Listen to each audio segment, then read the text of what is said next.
There we are. Right, we're on. Okay. Right, well, this is, hi everyone, this is not an episode of Tony Kent Does Anything. This is actually a video episode almost with questions going their way of the two crime writers and a microphone because they've got something to talk about. I know about 800 people will have already bought tickets to this, which means there are 200 tickets left. What we're here to talk about is the Lockdown Festival. We've just been discussing this off camera, and I think it's fair to say the Lockdown Festival might just be the most glorious festival of all in terms of who's going. They have managed, Luca and Steve Kavanagh and Luca Beste, who I'm sure you know that. Luca and Steve has managed to set up a festival that is taking advantage of the lockdown in a way no one else has, because they have got names that every other festival would absolutely kill for. And over the next, is it 3 days or 4 days, guys? 3 days. Over the next 3 days, starting tomorrow, you are going to have an opportunity, if you haven't bought tickets yet, you should, to hear from just about every name that matters in crime writing. I mean, it's absolutely incredible. And a few that don't, and yeah, we're not going to mention those guys. I'm really tempted to say a few people just to wind them up, but I'm not going to. But it's an incredible festival. It's all for the Trussell Trust, which we'll talk about in a moment, but that is a charity that is all about feeding families in need. You'll hear lots more about it from the boys. They'll tell us a lot more. You'll hear much less from me. I'm sure you'll be pleased to know. So, guys, first question that everyone must be wondering. How nervous are you about the next 3 days? Pretty nervous. Really nervous. It's just the technology side of thing. That's what's making me nervous, to make sure that all goes okay. You know, there'll be people who have done silly things, you know, in terms of different email addresses, registering things. We've had issues with that. I think it'll be fine. You know, the first event might be a little bit rocky, you know, with people trying to get in and stuff, because they have done something wrong. It's not because we've done something wrong. Yeah. Well, you have to say that. You're defending yourself. That's what we're saying now. We're just getting our excuses in there before it even starts. It's not our fault. But yeah, no, I think we've sold the tickets. You know, we've sold a lot of tickets and we've raised a lot of money for this charity. So that's the main thing. Yeah. And as long as people turn up and it will go on, I'm sure it'll be fine. It'll be a lot of fun. Yeah, I think. Yeah, I mean, that's the thing, is that it will be our usual kind of wheelhouse of being entertaining, unprofessional, and a bit scattered. Yeah. Because that's the thing. That's what our podcast is basically anyway. Because Steve is not technologically minded whatsoever. No, I have kind of caught on to that. I know just a little bit more than he does, so I've had to learn just a ridiculous amount of stuff over the last 3 weeks, 4 weeks, and I'm still none the wiser of how it's all going to work. But I'm told it will. So and we've done a couple of trial runs this week, which seem to have got a lot of people who have tested out and said, no, this does work and this is how it works. And it should work. I mean, I'm nervous, but I think once the first event starts, I think I'll be fine. Yeah, I mean, the technology of things is daunting, but all of us over the course of the last 3 months or 4 months, whatever it's been now, it feels like forever. I think we're all way ahead of where we ever were in terms of technology. I mean, even me doing things like this, I had no idea what Zoom was 3 months ago. So I think, ultimately the world has caught up, hasn't it? And I think what you'd worry about normally about teething problems, I think we probably had our teething period. You know, I think you might well be fine. We've got quite a lot of people joining in fairly quickly. Got Ao. We all know Ao. Hi, guys. She's looking forward to it. She's very much looking forward to her event with Martina Cole. Ao, we're very pleased you've come on here to talk about yourself. That's going to be a really good event. Ao and Martina are good friends. So I know, yeah. And Martina and Ao, both of them are always good value. So it will be, that would be amazing. Paul Harvey saying, really looking forward to the fabulous lineup. I'm sorry if I don't mention anybody whose name comes up. But we'll really try and get as much information as we can from the boys about the festival. So I'm going to come on to the names shortly because, they're mind-blowing names. They really are. But before we do that, let's talk about the charity. Trussell Trust. Tell us a bit about that, because just so everyone's aware, these tickets are £20 each for this festival. It's the cheapest thing you're ever going to buy in terms of what you're going to get for it. And yet, every single penny of that is a donation. So tell us about the Trussell Trust. Yeah, the Trussell Trust, they're one of the big food bank charities in the UK. There's a couple of big food bank charities. They support, I think, most of the food banks, so it's about two-thirds. So they cover Scotland, England, and Wales and Northern Ireland. And they're one of the few charities that do that. So the the demand on food banks has just gone through the roof with the lockdown, and people being furloughed, so they can't cope. So we thought if we were going to do this for a charity, it would be food banks, because that's what people I think are in real need of.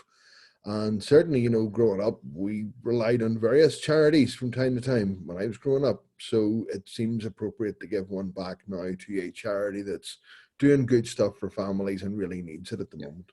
Yeah, I mean, that was the thing for us, is that if we were going to do it for a charity, it was something that we both, something that was close to our hearts, was because it was something that we both, growing up, have weirdly, both sides of the Irish Sea have experienced help from this kind of charity.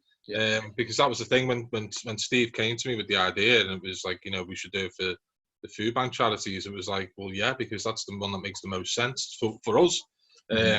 From the background that we're from, we were those families that are using food banks now. We were those families who need it now, and if we've got the opportunity to help those kind of families, well, why wouldn't we? Yeah, and I think it's right to say, you price the ticket in such a way that it represents something with the charity.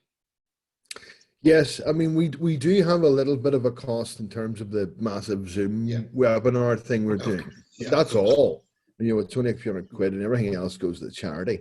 But the way it's priced, it'll feed a family for a day. Yeah. One ticket should feed a family for a day. Now, so the Trust do use some funds to try and stop hunger full stop. So in terms of, keeping them going as a charity. Yeah. But it's the way it's priced, that'll feed a family for a day, and you get 3 days entertainment for it. So you get 3 days entertainment. And for that ticket, I mean, I think you've sold, let's round it either up or down, it's 800 tickets. So effectively, you have bought 2.5 years worth of dinners, 2.5 years worth of days eating for these families. It's just incredible. What an amazing thing to do. And people are going to be entertained, purely entertained by some incredible names for 3 days. And it's going to do that. Yeah. Well, we hope so. Well, I have to stare at a blank screen for a day. Counted our chickens a little bit, I think. But I mean, we did the. I helped with Line Crime last weekend, and I have to say, trust me, you are nowhere near and he won't mind me saying this because he kept saying it himself. You're nowhere near the Luddite that Paddy McGrain was, and that went off without a hitch. And so I'm very, very confident this is going to be absolutely fantastic. And I think it's just amazing what you've done. So let's talk a little bit about the kind of names. Who did you first approach? Who was the first big name that you approached, expecting them to say no? Well, that's a good question. I can't really. I think we approached everyone at the same time, didn't we? That was why. We approached one person first. Oh yes, we did. Yes, we did. Who was that? I emailed Lee Child, right? Yeah, and said we're thinking of doing this thing. It's for food, for food bank charities. Yeah. What do you think? And he came back to me within a couple of hours, and straight away, bang, great cause. Yes, I'm in. Fantastic. And that's just what he's like. There are writers like that, and Lee's a very special writer and a special kind of guy, and he's immediately yes on board, no problem. Now he's kind of retired almost now. Not writing the books anymore, so he doesn't have to do any of this. So that sort of, and he, in a way, if anyone was a wee bit on the fence about it, as you can imagine, because me and him are not big name authors. If anyone was on the fence, we were able to say, well, Lee Child's doing it. I mean, that kind of led a badge of authenticity to everything. It's a real bargaining chip, isn't it? Well, Lee's doing it. Yeah. It also gave us the kind of wherewithal to go, well, let's just ask as many people as we can. Yeah. And over the years, we've been lucky enough to become acquainted and become friends with a lot of these people. Yeah. And we don't ask for things like this because we know the time that it can take from their life. But we just thought, well, let's just ask and see. If you want to say no, and made it very clear. You say no, it's fine. Yeah. And then they all said yes, which left us in a bit of an interesting position, because we were like, how many days do we do this for?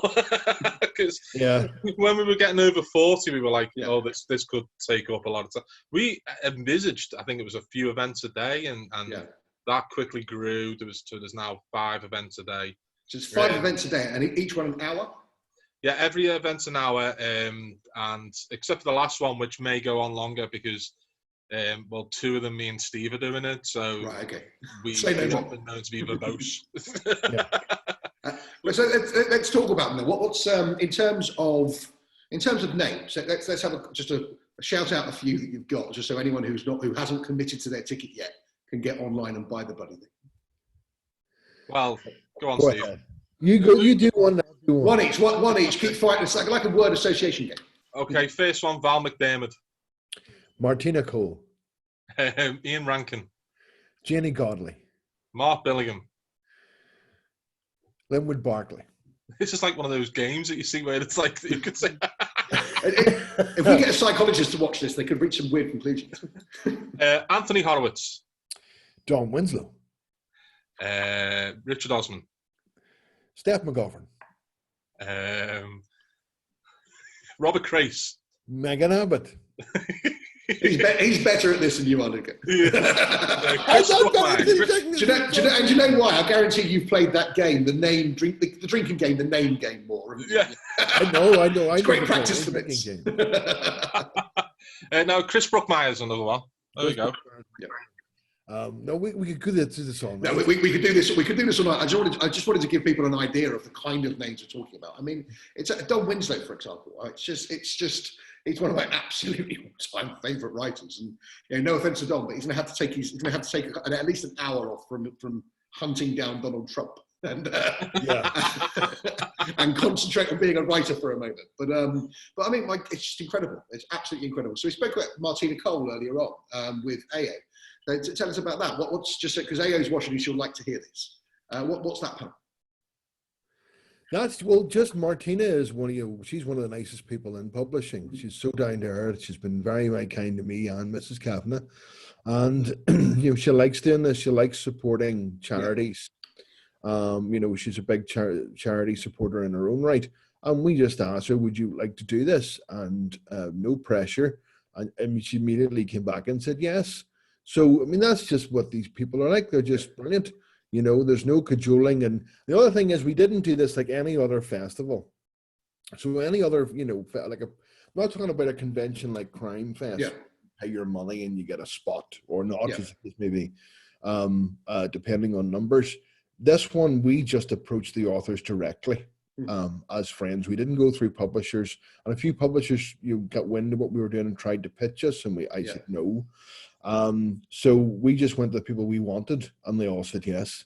So that was great. But Martina is, one of the, huge best-selling authors. No, I mean, you've got huge names in the UK. You've got huge names coming and she's as big as all of them. Sales of any book on release day is phenomenal. I mean, so she's a brilliant writer and she's been doing this for 20 years. She's been top of the charts, so she was immediately someone we thought, Martina will sell tickets. People want to see Martina. So I watched her event in Dublin, and she was brilliant. So, and so it's a totally natural fit. And her and Io have been friends for a long time, so it seemed good to get Io to interview her. Yeah, I mean, having the likes of Martina it's exactly what you need, isn't it? But it's exactly what you have. I think it's right to say, isn't it? She's got more domestic number ones, or the longest run of domestic number ones of any writer, or any British writer. So, I mean, even that alone, she's a headline act for a festival. Huge. But you've got about 15 headline acts for a festival. It's incredible. I can't keep saying it. It's incredible. I keep looking at the lineup and thinking, this. I've said this to you off camera, and I'm going to say it again. This couldn't happen in a normal festival. This just isn't possible. In a normal festival, you've got to pay to bring people there. You've got to pay their expenses. It's just not possible. So what you've done, really, as I said at the beginning, is you've really taken advantage of us being locked down. It's just, and I hope very much, this hasn't happened yet, you haven't even had your first panel. I hope very much you boys do this every year, because I think it's it's something that can't be done any other way. I mean, that's the thing is that, as you say, this wouldn't happen if we were putting on a festival in real life. I would say, not just online. We wouldn't been able to get this amount of names. It just wouldn't happen. This wouldn't have been possible. So it is taking what is a really bad situation and trying to put something positive back in, especially with the charity that we are supporting. I mean, that's the thing is that, you know, I think we didn't have to cajole anyone, because I think every writer that we asked knew the situation and knew who needed the help, and they were very happy to do so. Yeah. So I think just try and do this quite quickly, just because I don't want to drag you, keep you here all night long. But tell us tomorrow, for example, what's happening? We've got 5 events tomorrow. What are they? So at 2:30 p.m. is the start, and the panel that kicks us off, and you will see a theme run through this. The first panel is called 1-Star Reviews, and that's going to be moderated by Alex Knight, aka Mason Cross, whatever he's calling himself. Whatever he's calling himself this week. And he will be with Mark Billingham, Chris Brookmeyer, and Ellie Griffiths. Yep. And it'll be all about 1-star reviews, and the reviews that they've had in their careers, and you know, it'll be very funny. Basically, we've seen people mention this before, and we decided we want to do a whole panel on a whole hour on 1-star reviews and how authors take them, what their favourite ones are, and also, like, you know, their favourite book, read the 1-star reviews of their favourite book, you know, that kind of thing.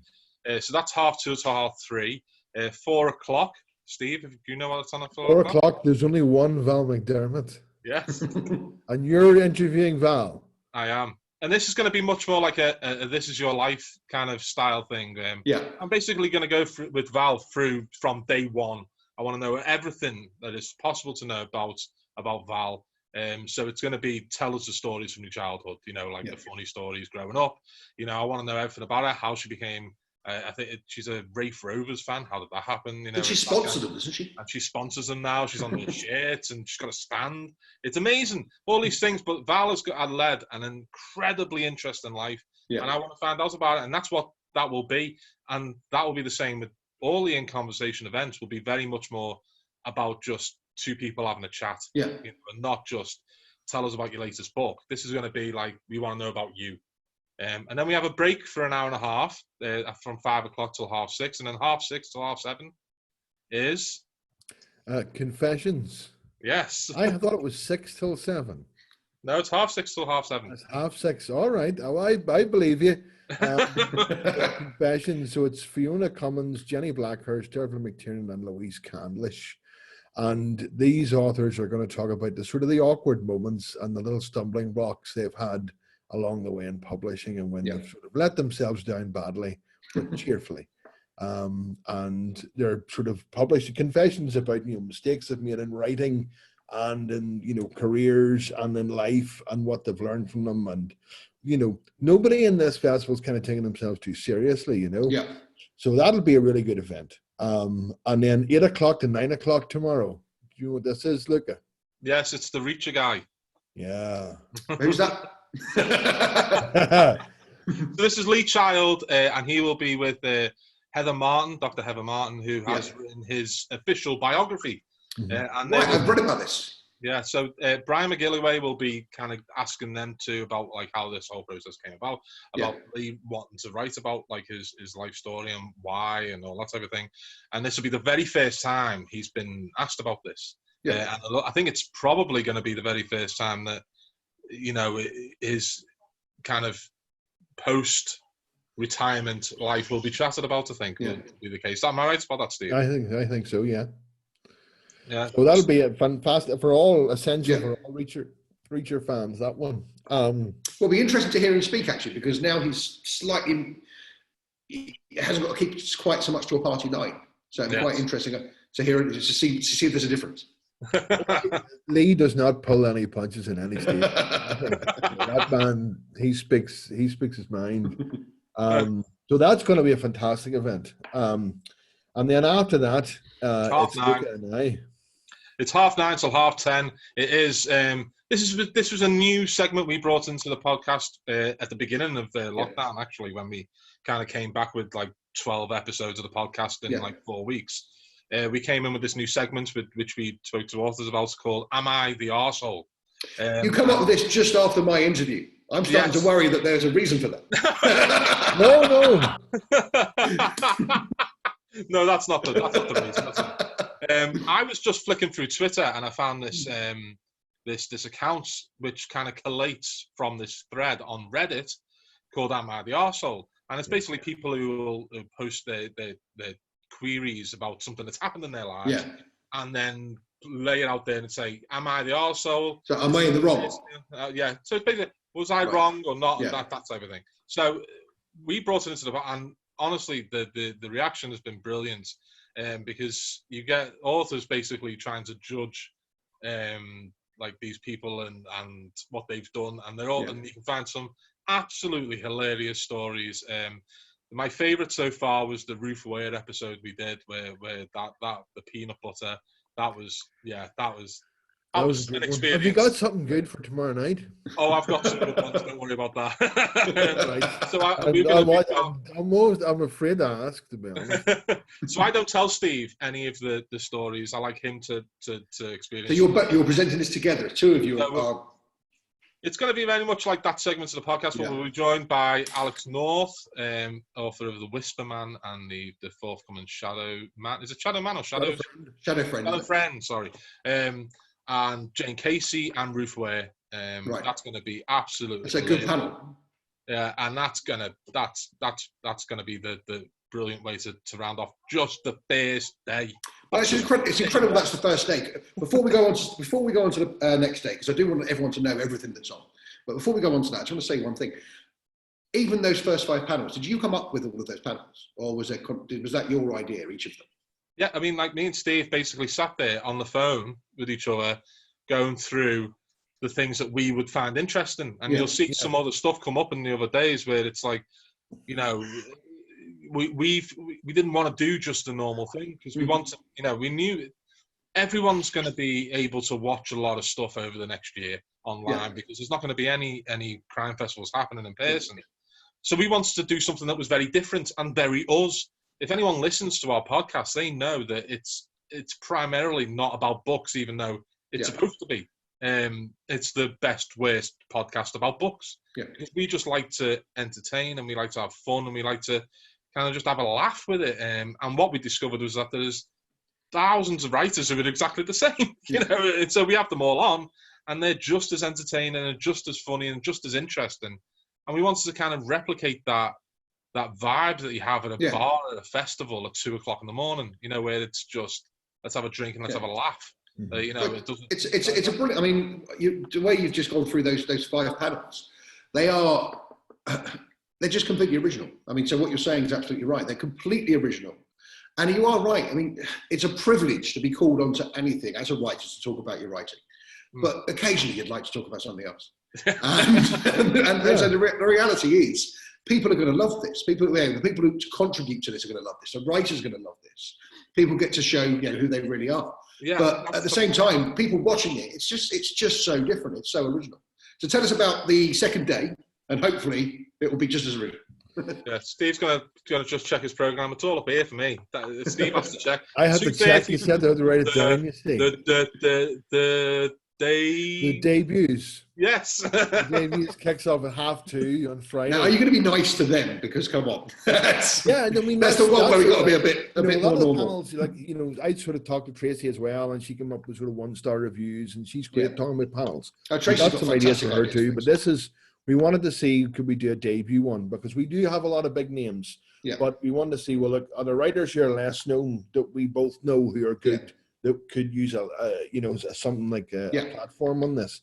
So the debuts we have, it's Fasim Khan is our moderator, author of the Baby Ganesh series, the Inspector Chopra series. And we have S.A. Cosby, Sean Cosby, who's an American writer. It's not his debut novel, but it is his UK debut. I've been told about it Top Wasteland. Yeah. And it's a great book. I read it, and I got an early copy of it. I read it. I loved it. Yeah. So Sean was on the list. And then Lloyd, who we both know, you're a big fan of Lloyd's book. I loved his debut novel. I think he's a brilliant. But in fact, you should be able to see it. No, you can't see it. It's up there. The Deadland, I think it was called. And Lloyd, I've known him for a good few years now. And his debut novel is brilliant. And I really wanted to get him onto this. Lloyd who? I'm not sure you said his surname. Lloyd Otis. Lloyd Otis. Yeah. Oh, of course. Yeah. Sorry. Yeah, and like I'm a big fan of Lloyd's, and we wanted to kind of spotlight someone who, you know, who had written a great book, you know, and like that came out I think like last year, 18 months ago, and I've been waiting for the second one. So if he hears this, can you hurry up? And then lastly on that panel is Nadine Matheson, whose book doesn't come out today. I think her book has been delayed because of the coronavirus, and that comes out later this year. But I knew her just from Twitter. And her personality on Twitter. And then I met her. Yeah, and I think she's amazing. I think she's absolutely hilarious. I think she's brilliant. And I thought she's going to fit into this kind of vibe brilliantly, because that was another thing that was important to us. It was finding people who would, you know, connect with the type of vibe we were going for with this. And Nadine was definitely one of those people, because her Twitter feed's brilliant. So yeah, we got her, and she was bang up for doing it. And I think this might be the first thing that she will do to talk about this book. So we'll be getting a really big exclusive on that, because I think she went to a big auction for her debut, and I think it's published by HQ near the end of the year. So yeah, I can't wait for that. That panel, it was something that we decided very early on. We wanted to, while we got all these big names, we wanted to give a spotlight to people who you may not have heard of as much as those. So that was the thing for us. No, it's a wonderful thing for them to be on, because is there a New Blood panel this year for Val? Has she had her own New Blood panel this year? Yeah, it's still not quite the same, is it? It's just they're doing something online, which is always great. Val is a massive proponent of pushing those debut authors, and has done that every year. And that's something that inspired us to do something similar. It's like you've got this massive festival. Harrogate is this huge festival. It's one of the biggest, the best, and they still have that slot for the authors that you wouldn't know. So that's something that did inspire us to go, let's do the same thing. You know, like that is a brilliant thing to do. Yeah, fantastic. And so after that, at 4 o'clock, Steve, what have we got? Domestic noir. Domestic noir. As you know it. Go on, tell us why it's different. So it's Craig Robertson's moderating, and he's got Abir Mukherjee on with him, and C.L. Taylor, and Aaron Kelly. Is that right? Yeah. See, I do have a brain to remember this. So it's not, think of domestic noir, you think, psychological thrillers type thing. This is not that. This is all about their domesticity and how they've dealt with lockdown, and how they deal with life normally as a writer in their family. And whiskey is exactly his answer. Whiskey, that's all. Whiskey. Have you had a Zoom call with Abir? There is a changing whiskey display behind him on each call. That's right. We've had the Starship Enterprise already a few times and different things like this. So that's going to be a lot of fun. Sounds brilliant. And it's something different. It's a different angle on it, with sort of emphasis on entertainment, really. Yeah. What's it? We really want to get to know these writers and who they are. And It's, again, just to reiterate what I said earlier, it's incredible. It's incredibly original, and from a writer's perspective, it's a chance to actually be themselves. Yeah. And that was the thing for us. It's like domestic noir. It came massive, into the public consciousness after Before I Go to Sleep and Gone Girl, and then it seems like there's like another huge book every week now, and it's brilliant. That genre really took off. So you would see these panels constantly at festivals where it was like, let's talk about domestic noir and what is noir, and let's talk about real domestic noir. Yeah, but you were like, no, who puts the bins out? That's what we want to know. It's exactly, that's the kind of so we were just talking about their lives is more interesting, and it will be absolutely hilarious because we know it will be. I mean, that's a given for me. Is that like that will be something I cannot wait to see tomorrow. I think that's on Friday. Sorry, that will be absolutely brilliant. Yeah. And then at 6:30, till 7:30, because there'll be another break. Every time is the same. All the times are the same every day. 6:30 till 7:30. It's TV Heaven and Hell. Am I right on that?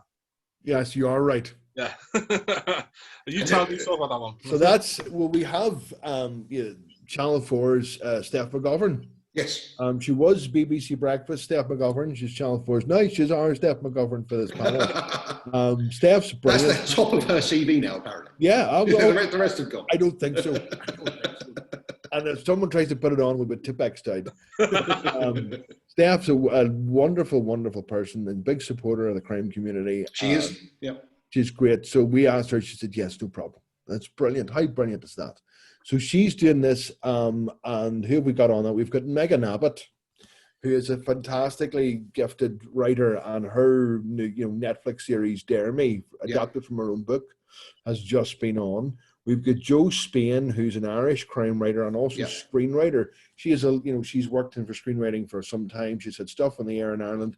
She's her fingers in her pie. She's lots of stuff coming out in different countries, in Iceland and America. So she's a working screenwriter.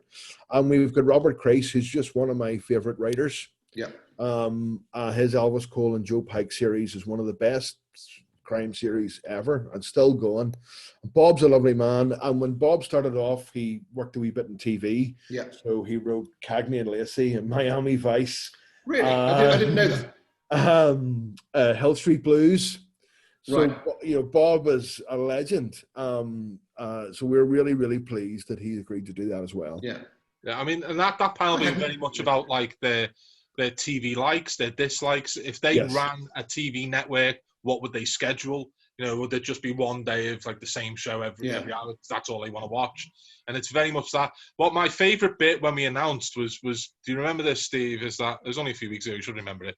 Was that one of the very first newspaper articles about the festival appeared in the Daily Express. Yes, right. Because Steph McGovern announced on Twitter, I'm taking part in this festival. And the Daily Express very quickly wrote this story about Steph McGovern's new hosting gig. And it was very much it's like, on her CV. I think it's going to be on STV, because it was very much like, she stopped the Steph show on Channel 4 because she was filming from her house, and she stopped doing that until they could go back to the studio. And it was like, Steph McGovern's got a new hosting gig. And we were like, shit, we're going to have to keep doing this now. We have to check in with Steph and say, this isn't like a weekly thing. I've got to ask a question that's just come through. We've had a few people saying hello and hi. I've got Andy Hill saying, good to see you guys, miss seeing you at the festival. Paul Waters has said, good to see, I've got my glasses on, good to see another horizontal book stacker, Luca. I did notice that behind. A few more people saying hi. Geetha Lodge is on here saying hi, but the question's from Ayo, and I thought I should ask it before we go on, because it's relevant to the panels. Are you going to be recording the panels? Right, well, this was something that we had anticipated it, and we knew we could record the audio. And we knew we could record the video, but we didn't know how to release that and not have it backfire on the fact that, people may have paid out. And even though it's for charity, we still do value the fact that people are putting their hands in the pockets for this festival. So we were trying to do a workaround of how, if you bought a ticket, if you miss a panel, you can go and see it afterwards. So we've managed to work that out. So for a limited time, it will be only available to the people who bought tickets, but at some point later in the year, you will be able to see the panels at some point, but it'll be over a long period of time, and you will miss out on the instant interaction that you will have as an attendee, where you're able to ask questions and talk to other people and that type of thing. Because it's very much going to be like a social thing going on at the same time, is that there's a chat feature on Zoom, so you can talk to other people who are there, and you can ask questions of the panelists as the so you feel like you're at a festival. So it feels like you're there. But we understand that there are going to be people who are in work for the daytime panels, or even if you're working shifts at night. So we want those people to have the access to the panels that they may have missed. So that will happen after the festival finishes. How long it will take me to do, I don't know, because I've got then to edit every single video and then upload. And I have an actual job. Well, it's kind of a job. Writing is kind of a job, but so no one can write at the moment. Just get on with it. I mean, over the next few weeks they will be all uploaded. privately. The only people who will have access to those will be Yeah. people who have bought the tickets. Yeah. And the tickets will be on sale right up until the end of the festival. So you will, even if you've missed all of it and then buy a ticket for the last panel, you'll be able And to you can see watch all the of it. recordings. Yeah. Yeah. But yeah, they will be available afterwards. And I've got to say, just from the point of view of not being part of organising anything, frankly, people have got to buy the tickets. And you're absolutely right. It's £20 for an incredible lineup, and every single penny of it is going to be contributing in some way towards feeding people. I mean, there's no two ways about it. I mean, buy the ticket. Even if you're working all day long, buy it and watch it when you get home. Just anyway, we've done that. Unless all the tickets are sold. Once the tickets are sold, then you get away with watching it. That's true. So the final event on Saturday. Friday. Oh, no, 2 events on Friday, Saturday and after Friday. at 8 o'clock to 9 o'clock. We've got BBC's Phil Williams. He's Yep, going to be chatting to John Winslow and Anthony Horowitz. And I'll tell you the reason this panel came around. I love Anthony Horowitz and Don Winslow. I love their books. And I met Anthony in Spain last year. I think it was last year at a festival. And we had a lovely evening together. Nice meal, lovely man. And I met Don last year at Capital Crime. And Don and I share an agent, Shane Salerno.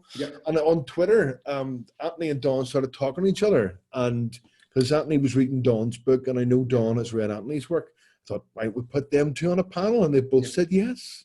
How lovely. Fantastic. It's also, I mean, whilst they've made, whilst they're both big names, you don't connect the two. I doubt that they are in any way properly connected. So No, it's an no, opportunity. met. Right, they've not even met. Know each So I other's work. misunderstood. Right, I misunderstood what you said. I thought you said that they. Right, I thought it was what sort of. No, I've met them Sorry. individually. Right. And Okay. they down on Twitter, they were tweeting, I've read your latest, and Right. vice versa. So I thought, well, let's put those two on a panel. So basically, you've given them a blind date with Phil Williams in between them as a massive, very tall a gooseberry. chaperone. Right. It's absolutely fantastic. Phil, you are a massive gooseberry. That's just a brilliant original idea. It's just, I'm going to stop fawning over this, but I just really think it is. And the last thing on Friday? So 9:30 till 10:30, it is Richard Osman's House of Crime. Right. This is in no way related to Richard Osman's House of Games, which is a very Of course it's popular not. TV show on BBC Two. For which somebody somewhere must have a trademark. Yeah, Probably Richard. but Richard is one of the most gracious people we've ever met. He's so funny. He's an absolute delight, and we're big fans of his. And I've read his book. Have you read his book yet, Steve? No, I've got it to get to. It's right sitting there. So Richard has written his first crime novel. He's been a big fan of the genre for a long time. So we've met him at previous crime festivals because he was just a big crime fan. And he's written his first novel, The Thursday Murder Club, that comes out later this year. So we asked him to do this. And we've done a couple of things with Richard in the past which have possibly stepped on some copyright issues with him, where we've basically made him play pointless and other things. You are lucky you've got a lawyer at the bottom of this. So we said we want a quiz, basically. That's what, every festival has a quiz. So we've kind of definitely not taken House of Games, taken the games from House of Games show and turn them all into crime fiction based types of quizzes.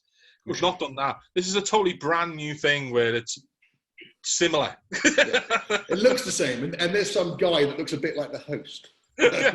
So he will be hosting the quiz, and it'll be Mark Billingham, Denise Miner, Shari LaPena, and Imran Mahmood who will be doing this quiz. It's going to be absolutely hilarious. Richard is always brilliant at that kind of thing. Mark is, as well as being hilarious, ultra competitive. So that will be fun. I saw him on The Chase. Yeah. That's four brilliant, big name authors too. Yeah, no, it's fantastic. It's a great lineup. Denise Miner, who is just fantastic. Everything about it is brilliant.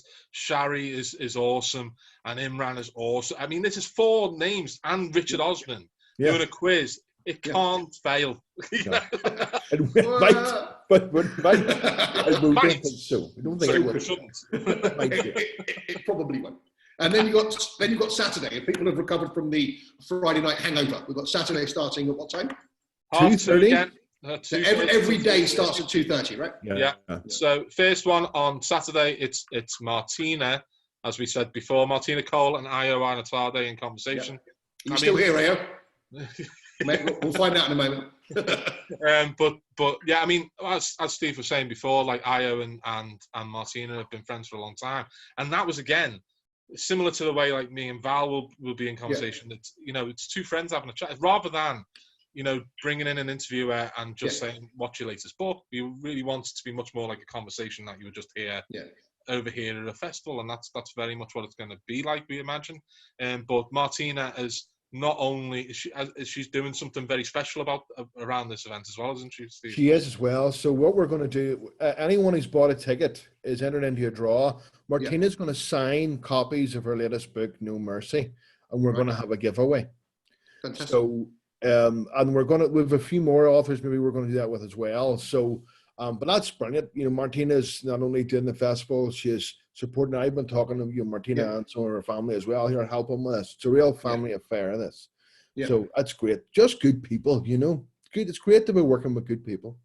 I mean, as I keep saying, it seems so very different in every way. It seems so very different and so very. I went to Capital Crime last year, and I have to say I waxed lyrical about Capital Crime because I was there with you, Steve. In fact, waxed lyrical about it because it seems so different. And again, this seems so different. I love the festivals, but a lot of them are very similar to one another. So it's lovely when you go to something that's different. And as I said last year, we the right mind would do anything like we're doing. Well, precisely. This is different times 10. This is it's like it's just like a bunch of mates have got together, and those mates happen to include a lot of famous authors, and you're just having some fun.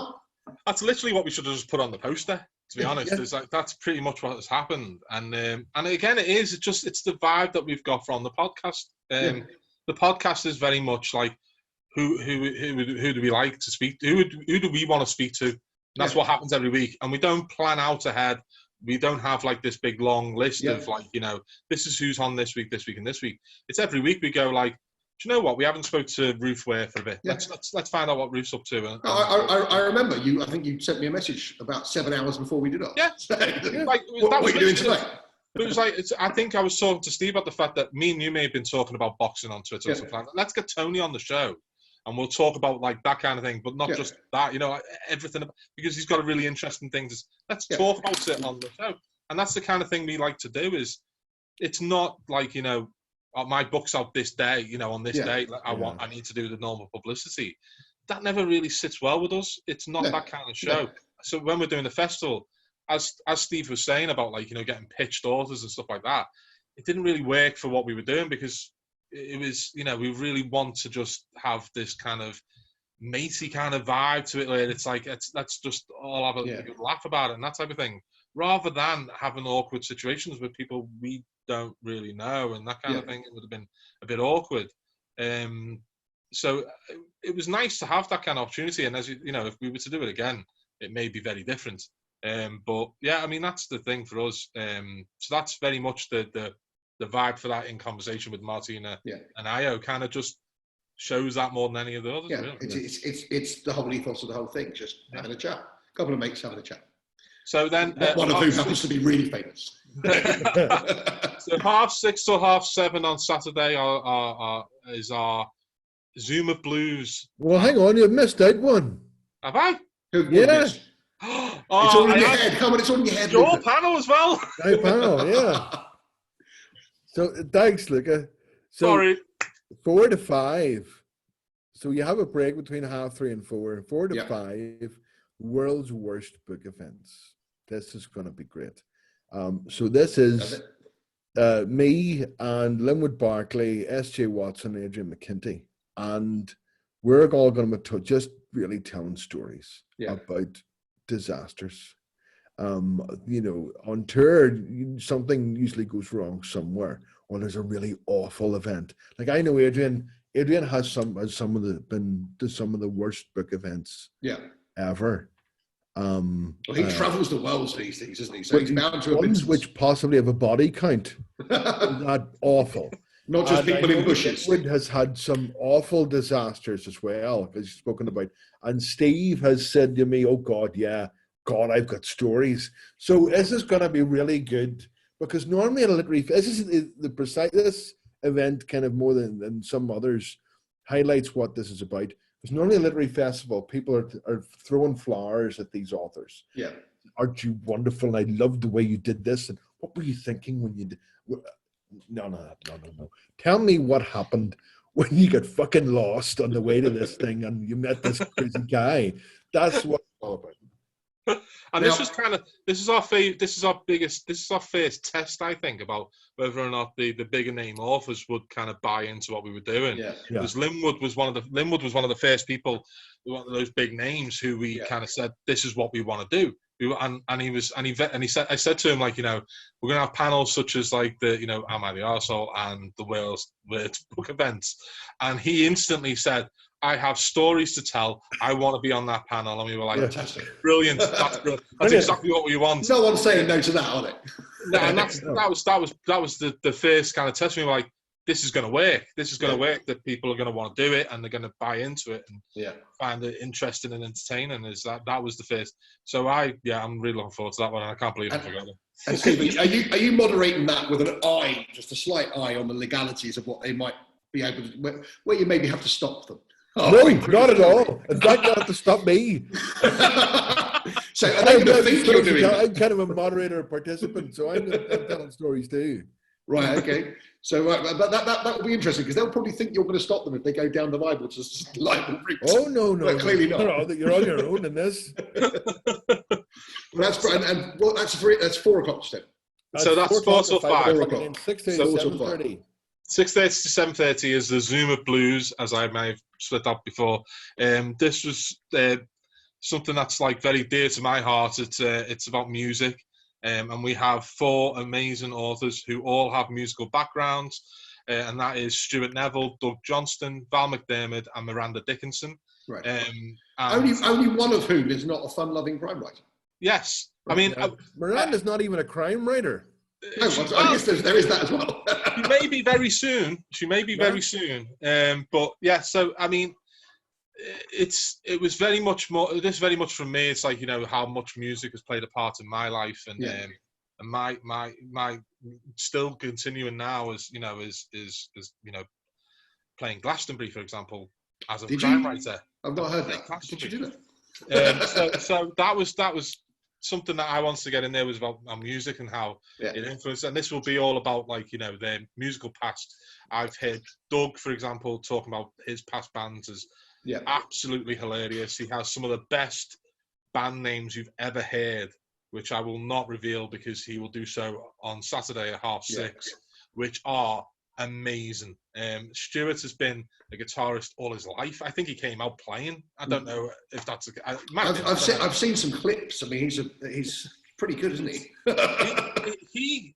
How he's not a guitarist in like, you know, a band as big as whatever big band is around these days. I don't know. I don't keep up.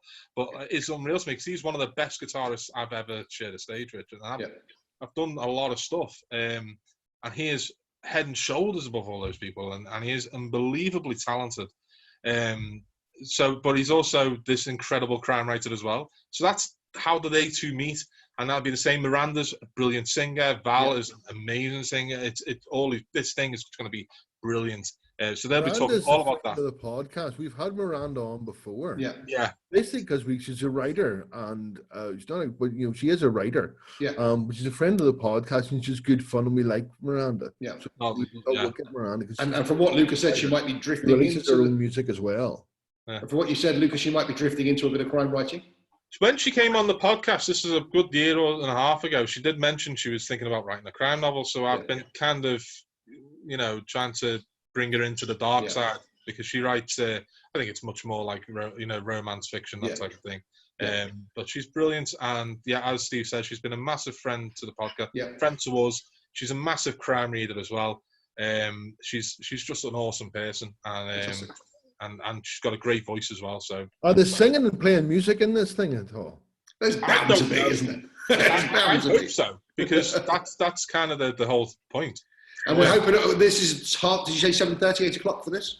6:30 till 7:30. 6:30 Right, to okay. 7:30. And are you expecting people to start doing to maybe be drinking around this time? Yeah, That's what's coming to an event. And So then then how many? 8 till 9 p.m. on Saturday is Ian Rankin and Janie Godley in conversation. Right. This is just going to be epic, I think. Steve, this is your kind of doing, I think, more than anyone's. Yeah, it's Mrs. Kavanagh's doing one anyway. Of course, yes, it was, yeah. So we'll get Ian and who could we get to interview him? And it was Tracy. That's Jenny Godley would be fantastic. And Jenny has been brilliant. She said yes straight away, no problem. And she's a brilliant comedian. She's so funny. Yeah. She's a bit of a Scottish legend as well. And they've known each other for years, and we didn't know this until we suggested and put them together. So they've known each other for a long time. And it'll be unlike an interview that Ian's done before. It'll be interesting to see, won't it? Because it'll be interesting to see, because he, normally Ian, talks very well about his work and his process and everything, and he is entertaining. But I think this will be just extra entertaining this evening, and funny as well. And to see the two of them, the banter with the two of them would be great. Yeah, fantastic. And you're closing out with Two Crime Writers on a Microphone live. This is something that we've been doing for years now, where we take the podcast and we do it in front of people. And we do like, funny news from the book world and things like that. And we're basically going to just bring in a whole bunch of people. We've got Martin Waits joining us for that, and Leia and Denley, and then Callie Taylor's going to come on, and Fiona Cummins is coming on, but we'll have other people coming on all evening. That may run late. I'm just warning people now. I'd imagine they fall asleep, but we will run late. you want to make sure you've got your Zoom on unlimited for that. Yeah. It may not run that. I may be exhausted at that point. Yeah, Steve will probably fall asleep. I'll be buzzing. Ahead. I'm just going to go to bed. One crime writer on a microphone. One crime writer on a microphone. Yeah. And he's that's always good fun, and we're gonna give away loads of stuff during that as well. We've got stuff to give away during that. It's just going to be a basically big party to end the whole thing off. That's fantastic. Basically the idea about that. And then Sunday, you're both going to be asleep. Yes. Yeah. For the entire day, and then ready to go again on Monday. Guys, honestly, that sounds absolutely fantastic. It's just, I'm not going to repeat myself because I keep saying the same thing. So original. So different. I mean, and people are going to be crazy if they miss it. So 200 tickets left. 200 tickets left. You're at 800. You've got a limit of 1,000. So anyone who wants to buy this, anyone who's been sold on this, they've got to go and buy those tickets now. £20. £20. Dinner feed for a day for a whole family. It's just, in every way, it's a no-brainer, isn't it? Yeah, and you can find it on eventbrite.co.uk. That's why I ask you that. That's where they have to go, right? So the eventbrite.co.uk, and just search for the Locked Up Festival, or you can find us on Twitter at Two Crime Writers, where we'll be tweeting links and stuff like that. That's where you go. You buy your ticket, and you're going to get straight in. To reiterate, if they don't buy the ticket, they will not be able to see this, and they're not going to be able to get the catch up. They're not going to be able to see it live. The only way to see this is to go to Eventbrite and buy that ticket. Yeah, that's right. Fantastic. Guys, all I can do is wish you the very best of luck. I want it to be successful. I want it to be fantastic. And I want you to do it again next year. I just can't see any other festival can do this. No one else can get those names. It's just impossible unless they're doing it from home. So thanks very much. Really, I'm going to cut you off because the only way I know to end a Facebook Live thing, I won't be able to talk to you afterwards, is to press end on the Zoom.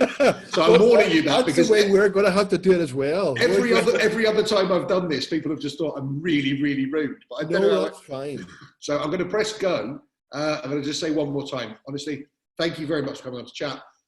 Really good luck. The very best of luck. I'll be watching every one of them. Thank you very much. Thanks, mate. See you. Thank you.